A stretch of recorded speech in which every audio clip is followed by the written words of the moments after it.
नमस्कार, हम हैं लल्लन भैया। कैसी चल रही है तैयारी यूपीएससी प्रीलिम्स 2024 की? माल रोड तो बहुत सुने होंगे, मनाली का माल रोड, शिमला का माल रोड जहाँ जाके मैगी खाते हो। एक माल रोड है जो परमानेंट है, एक बार आ गए जिंदगी भर का मजा है वहाँ पे। ओल्ड राजेंद्र नगर का माल रोड जो शुरू होता है वाजीराम कोचिंग से लेकर के अग्रवाल चौक तक, वहाँ पे हम आते हैं। हर तरीके का माल है वहाँ पे। मुझे तुम्हारी सोच समझ में आ गई, क्या सोच रहे हो तुम? मैं भरी हुई सिगरेट की बात नहीं कर रहा हूँ बे, मैं बात कर रहा हूँ नोट्स की। इधर दुकानें उधर दुकानें, ये वाला माल ले लो पॉलिटी का, वो वाला माल ले लो इकोनॉमी का। तैयारी करेंगे जबर, पढ़ेंगे एकदम, बनना है आईएएस।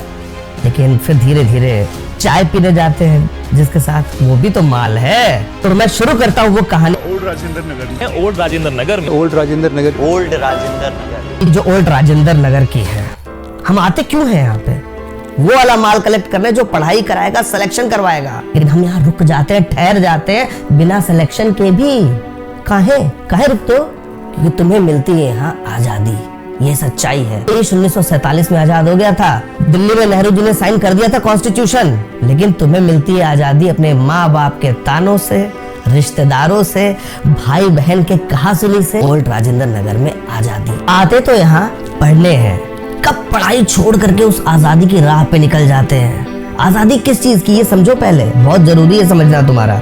आजादी सिंधी पार्क में छुट्टा घूमने की, थानेसरी के सामने चाय की चुस्की लेने की, और चाय सुट्टा बार पे या गणेश पे ज्ञान देने की दोस्तों को कि ये हो रहा है इंटरनेशनल न्यूज में आज की डेट में, तेरा क्या व्यू है। जब थोड़ा वजन बढ़ जाता है, जिम ज्वाइन करने की, रूम में पढ़ते पढ़ते बोर हो जाते हैं तो लाइब्रेरी ज्वाइन करने की, लेट नाइट पढ़ने की आजादी जो घर पे नहीं मिल पाती। मम्मी बोलती है बेटा सुबह उठो। भाई साहब रात में आपको पता नहीं है दीपेंद्र गोयल का जंक फूड ऑर्डर करके धंधा वायरल में आप ही बना रहे हो। इस चीज की आजादी चाहिए। एस्पिरेंट्स में दिखाया है, ग्लोरीफाई कर दिया है पूरा यूपीएससी प्रिपरेशन को।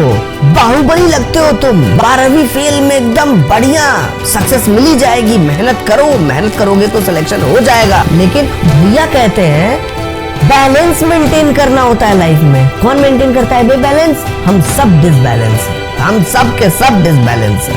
हमें बस एक चीज चाहिए कि कोई हमें जज ना करे, ना हमारे घर वाले, ना हमारे दोस्त, और रिश्तेदार तो कतई ना जज करे। मैं लाइब्रेरी लोअर पहन के जा रहा हूँ या जीन्स पहन के जा रहा हूँ, मैं टी शर्ट में जा रहा हूँ या मैं शर्ट में जा रहा हूँ, मैं रिलेशनशिप में आ रहा हूँ या मैं कैजुअल मेकआउट करना चाहता हूँ, कोई मुझे जज ना करे। पढ़ते पढ़ते मेरा वजन बढ़ जा रहा है, कोई मुझे जज ना करे, क्योंकि मैं एक नया पर्सपेक्टिव बिल्ड कर रहा हूँ अपने आप में, अपनी सोच को बढ़ा रहा हूँ। मैं देश को चलाना चाहता हूँ, कोई मुझे जज मत करो कि मेरा प्रीलिम्स इस साल निकला है कि नहीं निकला है। कोई मुझे जज मत करो कि मैं घर से पैसा मंगा रहा हूँ टेस्ट सीरीज बोल के, लेकिन मैंने महंगा रूम ले रखा है। मैं सही मायनों में आगे बढ़ना चाहता हूँ, मुझे जज मत करो। हम ये चाहते हैं, हम आज़ादी चाहते हैं कि हम जो करना चाहें वो कर सके बिना जजमेंट के। ये है सच्चाई मेरे प्यारे दोस्तों। आप यहाँ केवल तैयारी नहीं कर रहे हो, आप चाहते हो नॉन जजमेंटली आगे बढ़ना। कभी कभी जरूर जब रिजल्ट आता है तो एक धक्का लगता है। प्रीलिम्स में कितना टाइम बचा है जरा सच बताना? 3 महीना, मुश्किल से 3.5 महीना। आप तो जोड़ रहे होगे कि हम तो बहुत तैयारी कर चुके, इतना समय भी बचा नहीं है। डर लग रहा है, मुझे पता है कि डर लग रहा है, कितने लोगों को डर लग रहा है। डिस्पाइट मी सेइंग दिस कि आप बहुत कुछ कर चुके हो, प्रीलिम्स नहीं निकल रहा है। 3 अटेम्प्ट हो गए, 2 अटेम्प्ट हो गए, 4 अटेम्प्ट हो गए, 6 अटेम्प्ट हो गए, हम भी वही खड़े थे। कई बार निकाला है प्रीलिम्स को, मैंने भी वही जिंदगी जी है जो आप रोज जीते हो, नॉन जजमेंटली। लेकिन हर इंसान, आपके घर वाले, आपके भाई बहन, आपके दोस्त आपको जज कर रहे हैं, यही सच्चाई है। सब जज करते हैं, कोई कुछ बोलता नहीं। ये लिबरल डेमोक्रेसी के एम्स्टर्डम में जो रह रहे हो बेटा, तुम्हें लगता जरूर है कि तुम्हें कोई जज नहीं कर रहा है। You are being judged. सेंटी पने से एग्जाम नहीं निकलेगा, पढ़ना पड़ेगा। जो तुम पॉलिटी का पी भी नहीं जानते हो, 4 किताब हाथ में लेके ज्ञानी बाबा बन के घूम रहे हो, इससे एग्जाम नहीं निकलता है। बेसिक तरीके हैं, हम बहुत खेल खेले हुए हैं। सब खेलने के बाद समझ में आता है बेटा शांति से वर्ड टू वर्ड पढ़ना पड़ता है। बेसिक स्टैटिक पोर्शन है जिस पे आपको कमांड रखनी पड़ती है। ज्ञान की चवन्नी हर चौराहे पे उछालने से एग्जाम नहीं निकलता है आपका, आपको बैठना पड़ता है। कितना पता है तुमको एनवायरनमेंट के बारे में?